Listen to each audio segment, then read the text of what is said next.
The last ever Dancing on Ice is upon us, as the last three stars battle it out to become the ultimate champion. So let's take a little look at who's left in the running. Well, first up we have Beth. The audience may love her, but she just can't seem to win Jason over. He's admitted her technical side is great, but she has a lot more letting loose to do. We absolutely love it when she combines her gymnastic background with skating, so maybe a little bit more of this will get Jason on her side.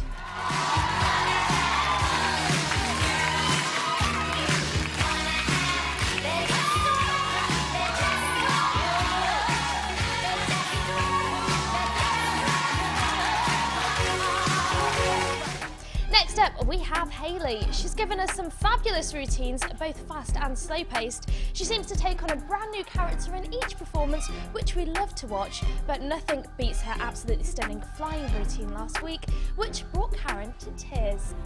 How long will I hold you? As long as your father told you. As long as you can.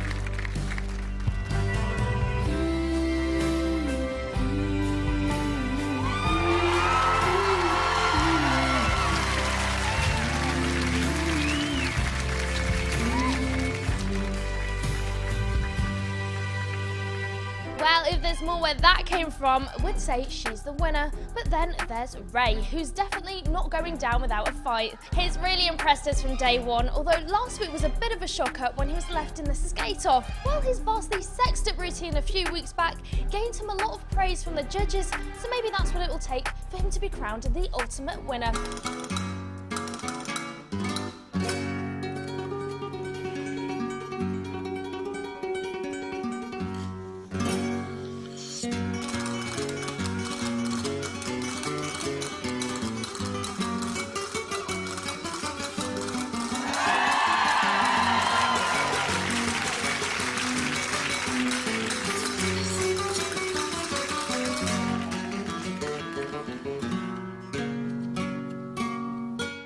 There you have it, the best bits from this year's remaining contestants, but who will be this year's winner? Well, it's down to you.